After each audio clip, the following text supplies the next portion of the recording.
안녕하세요. 오늘도 사연살롱을 찾아주셔서 감사합니다. 저는 경기도에 사는 50대 여성이에요. 오늘 그동안 제 가슴에 묻어두었던 이야기를 해보려고 해요. 지금 저를 알고 지내는 지인들은 저한테 이런 일이 있었는지 아무도 모르거든요. 저는 지방도시에서 태어나 평범한 부모님 밑에서 자랐어요. 어릴 때는 친구도 많았고 공부하기보다 노는 걸 더 좋아했던 아이였죠. 엄마 아빠는 동네에서 식당을 하셨는데 성격이 좋으셔서 주변에 있는 가게들하고도 두루두루 잘 지내셨어요. 저는 그런 부모님과 함께 별 걱정 없이 살았고요. 하지만 늘 태평하고 즐거울 것만 같았던 우리 집에 불행한 일이 생긴 건 제가 고등학교에 들어가고 나서였어요. 어느 날 어떤 아줌마가 와서 자기 남편이 여기서 밥을 먹고 식중독에 걸려서 병원에 입원해서 치료를 받고 있으니까 저희한테 병원비를 물어내라는 거였어요. 손님, 남편분이 아프신 건 정말 안타까운 일인데요. 우리 식당 음식이 상했으면 다른 손님들도 아파야 되는데 그날 저희 음식 먹고 아프다는 분이 없어요. 식중독은 다른 데서 걸린 거지 저희 식당이 아니에요. 아니 그럼 내가 지금 거짓말을 한다는 거예요? 여기서 밥을 먹고 와서 아프다고 하니까 여기로 왔지? 이 아줌마가 어디서 사람 속이려 들어? 내가 이런 거지 같은 식당에서 밥 먹는다고 할 때부터 무슨 병 걸릴 거라고 했는데 죽어도 내 말 안 듣고 여기가 무슨 동네 맛집이라고 와서 그렇게 처먹더니 저러고 병원에 있는데 여기서는 날 무슨 사기꾼 취급하네? 못 사는 인간들은 왜 다 이 모양이야? 얼른 병원비 내놔. 안 그러면 나이 식당 고발하고 정식으로 조사받게 할 거니까 그런 줄 알아. 라며 엄마 머리채를 잡고 고래고래 소리를 지르는 거 아니겠어요? 아줌마, 왜 남의 엄마한테 손찌검을 하고 그래요? 아줌마야말로 경찰서 가고 싶으세요? 영업 방해한다고 신고할 거예요. 라며 내가 화가 나서 아줌마를 떼어놓았고 아줌마는 두고 보자면서 씩씩대며 나가더니 정말 저희 식당을 보건법 위반으로 신고했어요. 부모님은 아무것도 잘못한 것이 없는데 괜히 조사를 받게 됐고 그 바람에 우리 식당은 상한 음식을 줬다는 소문에 휩싸여 손님이 줄게 됐죠. 평생을 선하게만 사시던 부모님은 그날 일에 충격을 받으셨어요. 엄마는 며칠을 알아누웠고 아빠는 손님 없는 식당 밖에 나와서 먼 하늘을 보며 한숨만 쉬었죠. 그 아줌마는 동네에 새로 생긴 아파트 단지에 이사 왔다고 하더라고요. 그래서인지 동네 가게들을 무척이나 무시하고 깔봤어요. 그때부터 이상하게 식당 운영이 잘 안 되기 시작했어요. 제일 큰 이유는 아빠가 힘들어하시며 주방을 자꾸 비우셔서 그랬던 것 같아요.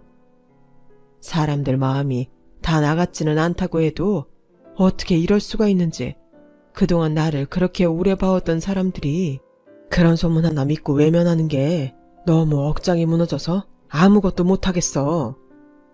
그렇게 상심하시던 아빠는 작은 삼촌과 함께 갔던 여행에서 교통사고를 당했고 그날 바로 저 세상으로 가버리셨어요.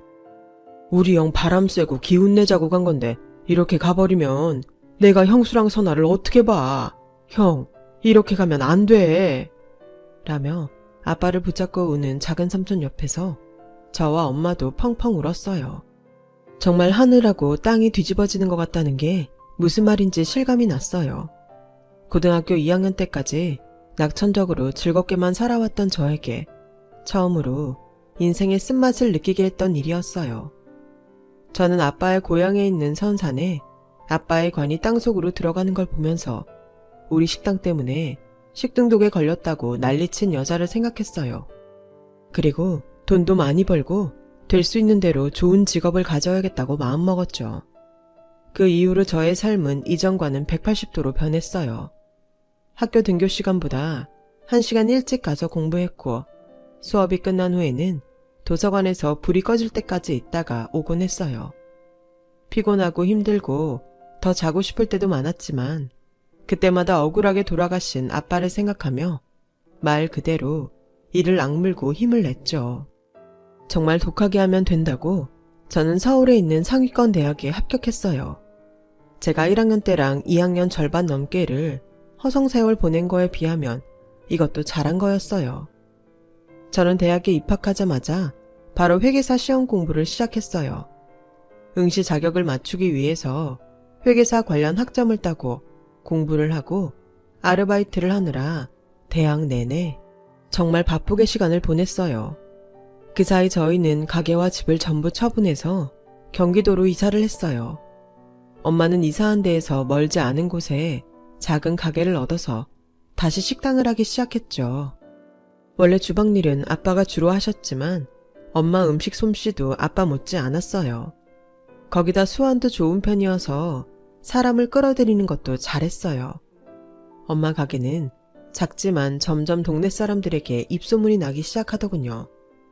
엄마는 아침을 못 먹고 나가는 직장인들을 위해 오전 7시부터 장사를 했죠. 저는 대학 졸업 전에 회계사 시험을 보았고 여름방학 내내 2차 합격자 발표를 기다리며 엄마 식당 일을 도왔어요. 아침에 엄마는 북엇국을 팔면서 특별히 라면을 파시더라고요. 라면 해장을 좋아하는 직장인들을 위해서 그렇게 한다고 했어요. 아침에는 완전 동네 단골 장사였는데 다들 엄마와 친한 것 같더라고요.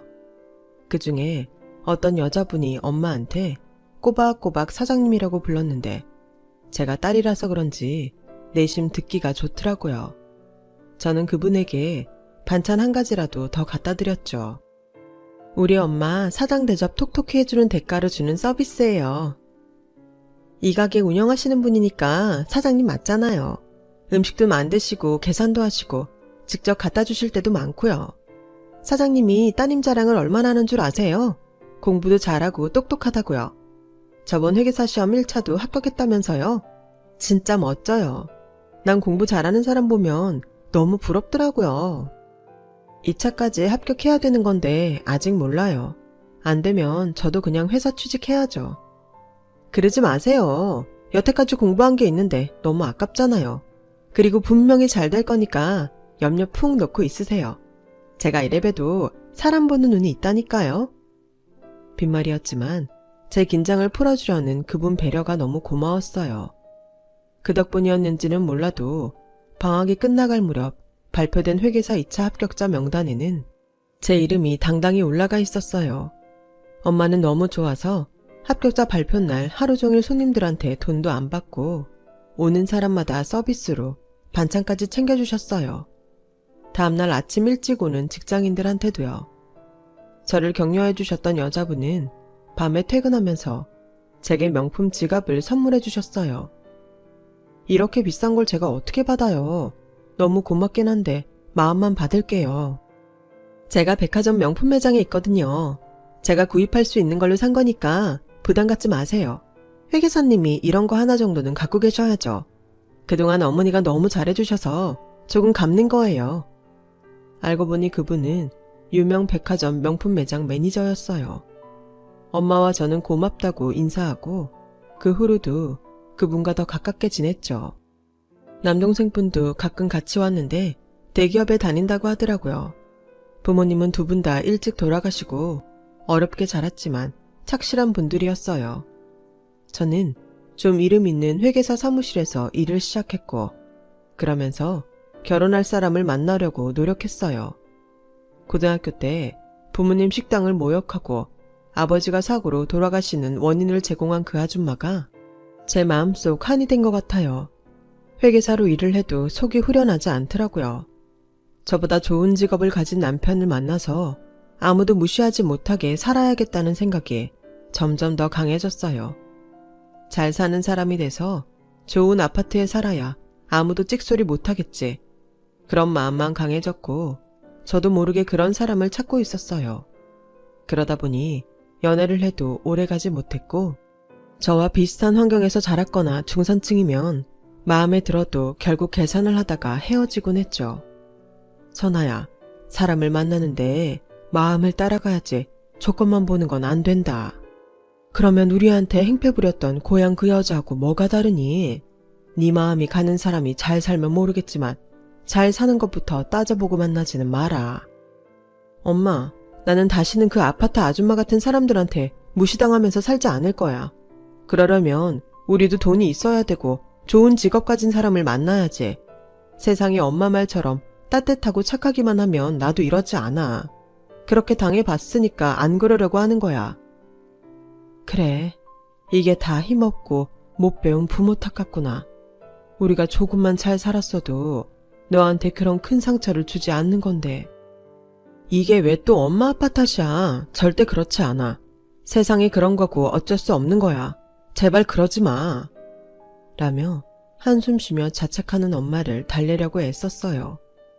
제가 조건을 만들어 놓고 사람을 만나려고 하다 보니 주변에서 자연스럽게 만나기는 굉장히 어렵더라고요. 그렇게 시간이 한 해에 두 해 지나갔고 어느덧 나이가 30이 넘어갔어요.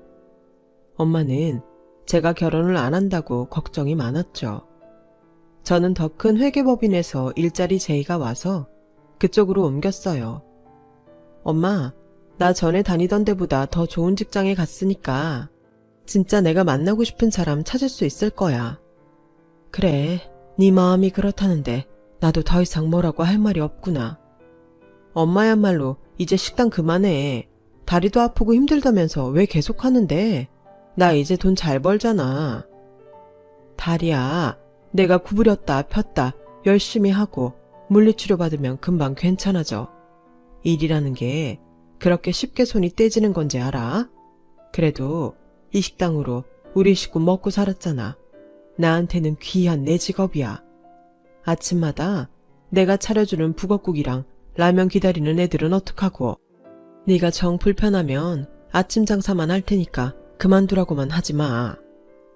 저는 엄마가 가난했던 기억이 지긋지긋해서라도 당장 때려칠 줄 알았는데 우리를 먹고 살게 해준 거라며 식당 일을 좋아하시는 엄마가 의외였어요. 그 무렵 저에게 모르는 아줌마한테서 불쑥 전화가 왔어요. 내가 상류층하고 직업 좋은 사람들 연결해주는 사람인데 마침 이선아 씨 이력서를 내가 받아서 이렇게 전화했어요. 괜찮은 사람 있는데 어디 한번 만나볼래요? 글쎄요. 너무 갑작스러워서 당황스럽네요. 제가 좀 생각해보고 다시 연락드릴게요. 전화를 끊고서 저는 그 아줌마에 대해 좀 알아봤는데 정말 상류층 결혼을 여럿 성사시킨 걸로 유명하더라고요. 하지만 아무리 제가 좋은 조건 사람을 만나고 싶다고 해도 그런 사람까지 동원하고 싶지는 않았어요. 저는 그 아줌마한테 다시 전화하지 않았고 주변에서 소개시켜주는 사람들을 만나고 얼마 동안 사귀기도 하고 했죠. 그러는 동안에도 아줌마는 잊혀질만 하면 전화를 해서 좋은 사람들이 있다며 만나보라고 자꾸 권했어요. 한 번은 괜찮은 사람을 몇 개월 정도 사귀었는데 그 사람 집에서 저를 좋아하지 않는 눈치가 보이더라고요. 그러니 남자도 점점 저한테 시들한 게 느껴졌어요. 저는 다시금 상처를 받았고 더 잘 사는 집안으로 가고 싶다는 생각이 강해졌어요. 그 무렵 선자리를 연결해주는 아줌마한테서 다시 연락이 왔어요. 아주머니도 참 대단하시네요. 그만큼 거절했는데 또 연락하세요? 나도 이걸 내 일로 삼는 사람인데 당연하지. 이 집안이 돈도 많고 다 좋은데 내세울 만한 직업 가진 자손이 없대. 그래서 직업 좋은 며느리감을 찾더라고.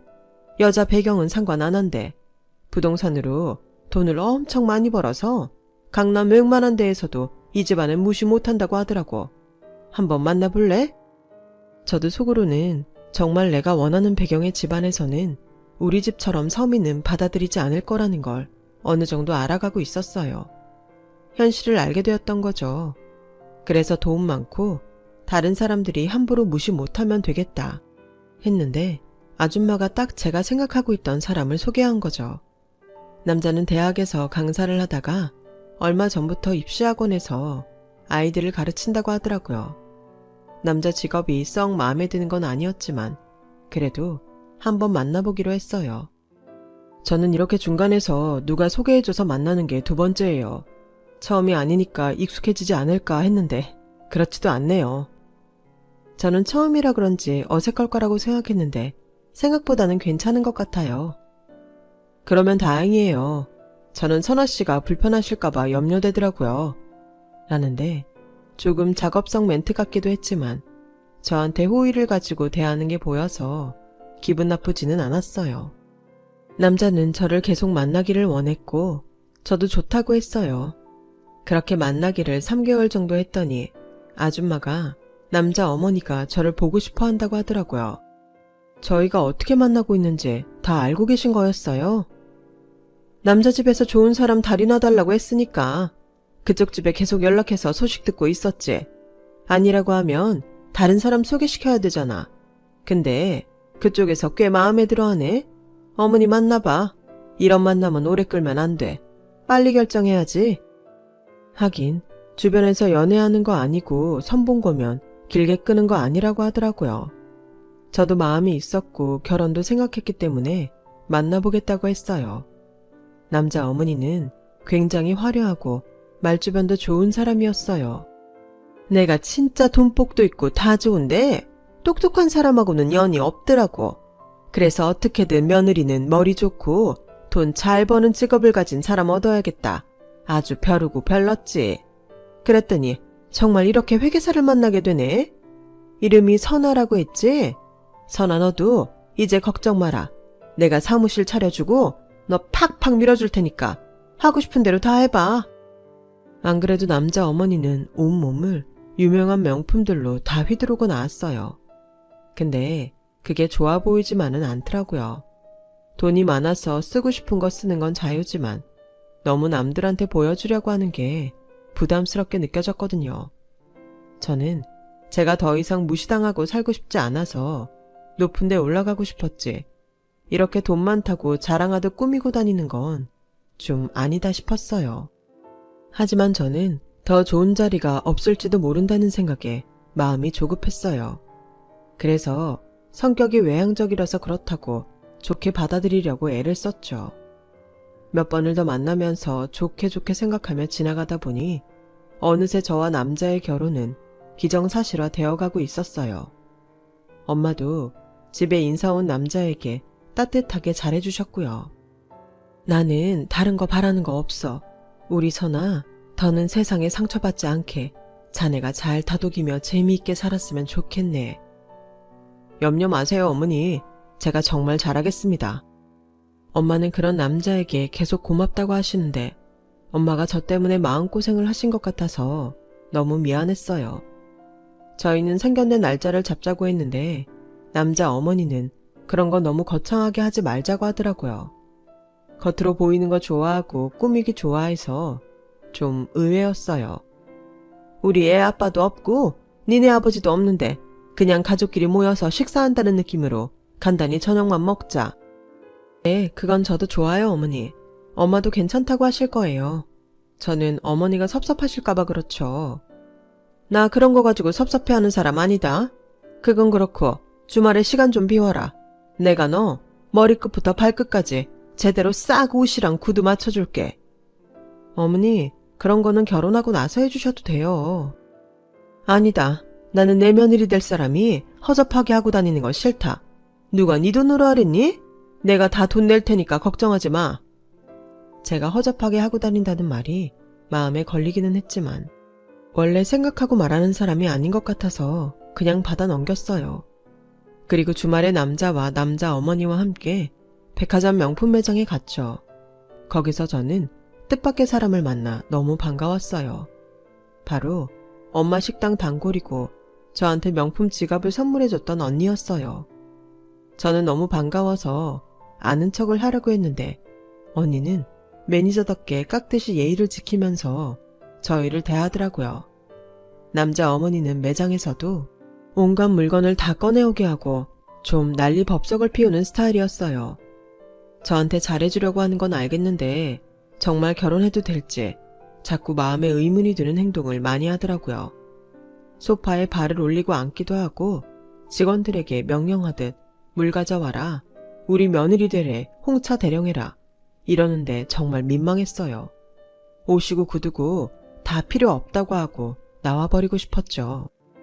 남자는 자기 어머니 행동이 익숙해서 그런 건지 아무렇지도 않게 옆에 앉아서 똑같이 구는데 조금 실망스럽기도 했어요. 쇼핑이 그렇게 고역인 것도 처음이었어요. 겨우 쇼핑이 끝나고 매장을 나오는데 그 언니가 끝까지 깍듯이 인사하고는 마지막에 나가는 제 손을 붙잡고 조그맣게 내가 나중에 연락할게 하는데 뭔가 굉장히 다급함이 느껴졌어요. 저는 언니가 왜 그러는지 어리둥절하기만 했죠. 그날 밤 언니는 엄마가 식당 문 닫을 때 허겁지겁 뛰어와서 저를 찾았어요. 엄마가 연락해서 나간 저는 언니가 새하얗게 질려 저를 잡아 끄는 걸 보고 뭔가 심상치 않은 게 있구나 하고 느낌이 왔죠. 너 진짜 그 집 아들하고 결혼하는 거야? 안 돼. 절대 안 돼. 그 여자 우리 매장뿐 아니고 명품 매장마다 다 소문이 났어. 몇 번이나 입고 신고 했던 거 자기한테 안 맞는다고 환불하러 오고 안 된다고 하면 꾸역꾸역 본사까지 전화해서 행패 부리고 진상도 보통 진상이 아니야. 그것보다 더 중요한 건 나 전에 오늘 너랑 온 남자가 부인이라고 데리고 온 여자 봤단 말이야. 3살인가? 애도 있었어. 언니, 그게 진짜예요? 정말 부인도 있고 아이도 있는 거 확신할 수 있어요? 그런 게 아니면 내가 이렇게 끝나자마자 미친 듯이 뛰어나왔겠어? 네가 어떻게 공부하고 지금까지 왔는지 내가 잘 아는데 그런 사람하고 결혼하면 안 되잖아. 나 그럼 니네 엄마 가게 다시는 못 가. 니네 엄마가 우리한테 얼마나 잘해주시는데 네가 사기 결혼하는 거 알면서도 가만히 있으면 사람도 아니지. 언니는 정말 쉬지 않고 한꺼번에 말을 내뱉고는 가쁘게 숨을 내쉬더라고요. 언니 말로는 그 집이 돈이 많은 건 맞는데 거짓말도 잘하고 남 등치는 짓도 잘한다는 얘기를 많이 들었다고 하더라고요. 워낙 진상짓을 많이 해서 한 번은 본사에서 조사까지 했었다고요. 오늘도 못 들어오게 하려다가 제가 있는 걸 보고 그냥 받아줬다고 하네요. 저는 그날 밤새 잠 한 잠 못 자면서 고민을 하며 이것저것 계획을 세웠어요.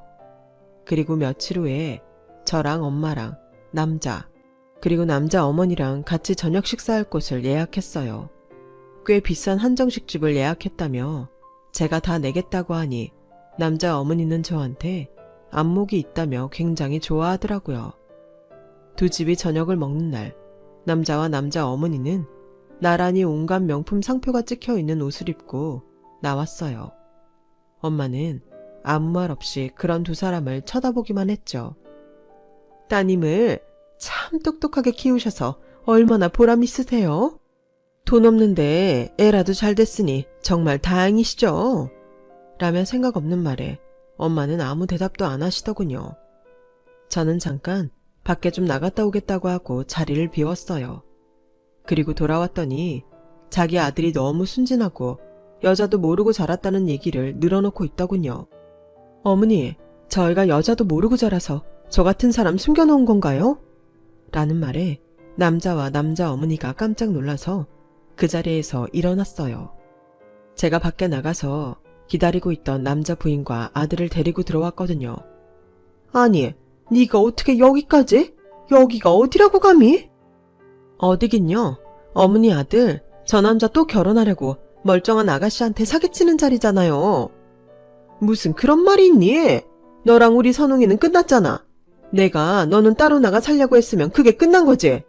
저기 선아야, 사부인, 이거 다 오해예요. 쟤 껌딱지처럼 우리 애 붙잡고 안 놓아주는 거라고요. 맞아요, 장모님. 정말 저 억울해요. 선아야, 진짜 오해야. 뭐가 오해인데? 아들까지 이렇게 있고 예전부터 저 여자랑 살았는데 혼인신고만 안 하면 다인 줄 알아? 어디서 사기를 치려고 들어? 라고 제가 말을 끝내자마자 엄마가 자리에서 일어나 그 앞에 있던 물김치 그릇을 두 사람에게 확 부어버렸어요. 어디서 감히 남의 딸 인생을 망치려고. 돈 있는 것들은 그렇게 살아도 돼? 제발 좀 인간이 되라 이것들아. 라고 소리를 버럭 질렀고 놀라서 뒤로 자빠진 남자와 남자 어머니를 두고 저와 엄마는 그 자리를 빠져나왔어요. 저는 언니에게 그 말을 듣고 흥신소를 찾아가 여자를 찾았어요. 그 여자는 대학 1학년 순진하던 때에 그 남자의 입빨린 말에 넘어가서 그 집에서 도우미처럼 가진 일을 다 하며 살았다고 해요. 그런데 여자가 직업이 별로고 집안도 안 좋다고 그렇게 무시를 하더니 자기네는 직업 좋은 며느리를 봐야겠다며 일방적으로 아들까지 내쫓았다네요. 알고 보니 그 남자가 입에 발린 말로 이 여자 저 여자 바람도 많이 폈대요. 여자는 남자 어머니가 나중에 아들 낳으면 혼인신고 해준다는 말만 믿고 아들까지 낳았는데 이렇게 됐다며 나 아니었으면 결혼하는 것도 몰랐대요. 저는 이 집을 소개해준 아줌마한테도 전화로 한바탕 하고 다시 연락하면 사기죄로 고발할 거라고 큰 소리를 쳤죠. 그랬더니 다시는 연락을 안 하겠다고 미안하다고 하며 전화를 끊었어요. 저는 돈 많은 거, 좋은 집안인 거 따지다가 이렇게 벌 받는구나 그렇게 생각했고요. 만약에 그런 집안들이 저를 싫다고 한다면 안 하는 게 맞는 거겠죠. 그렇게 생각했더니 다른 사람들이 눈에 들어오더라고요. 저는 오랫동안 제 뒤에서 저를 지켜봐온 좋은 남자와 결혼을 하게 됐어요. 바로 저에게 그 남자 집이 어떤 사람들인지 알려준 언니 동생이었어요. 저와 동갑인데 훨씬 어른스럽고 속도 깊고 좋은 사람이에요. 올해가 바로 저와 남편이 결혼한 지 20년째랍니다. 저는 살면서 좋은 집안은 제가 만들어가는 거라는 걸 깨달았어요. 또 저희 부모님도 결코 잘못 사신 게 아니라는 것도요. 잘못됐다면 돈 좀 있고 실력 좀 있다고 다른 사람 우습게 하는 그런 사람들이죠. 제 얘기는 여기까지예요. 들어주신 분들 모두 너무 감사하고요. 오늘도 좋은 하루 보내세요. 매일매일 행복한 일로 가득하시길 바랄게요. 여러분, 사연 댓글에 응원과 현명한 조언 부탁드려요. 좋아요와 구독은 저에게 큰 힘이 됩니다. 오늘도 좋은 일 가득하세요.